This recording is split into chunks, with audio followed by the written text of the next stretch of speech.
Kasado na ang 800,000 job vacancies para sa mga manggagawang maapektuhan ng total POGO ban. Ito naman ang tiniyak sa DWIZ ni Labor Secretary Benvenido Laguesma.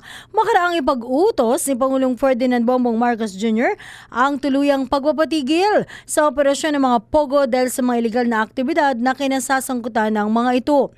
Ayon kay Secretary Laguesma, patuloy ang profiling ng DOLE sa mga Pilipinong posibleng mawala ng trabaho upang iakma sa ibibigay na trabaho ng kagawaran.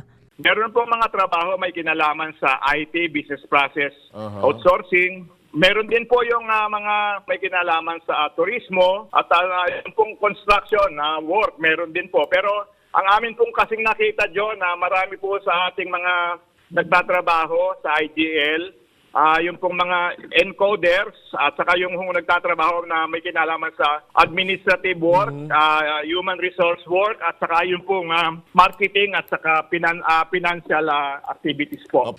Puspusan niya ang DOLE sa paglalatag ng mga hakbangin upang sakluluhan at mabigyan ng trabaho ang nasa 40,000 Filipino workers sa mga ipapasarang POGO sa bansa. May follow-up meeting upang yung listahan ng mga manggagawa doon sa mga IGL sa maapektuhan ay aming makuha. Nang sa ganon, yung aming pong profiling ay makumpleto.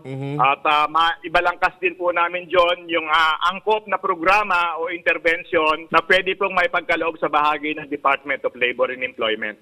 Yan po naman ang tinig ni Labor Secretary Benvenido Laguesma sa panayam ng programang Pasada Balita na mapapanood at mapapakinggan sa Aliw Channel 23 at DWIZ tuwing alas 7 hanggang alas 8 ng umaga mula Lunes hanggang Biyernes. At yan ang aking news scoop. Ako, si Judith Estrada Larino, nagbabalita ng tama, naglilingkod ng tama.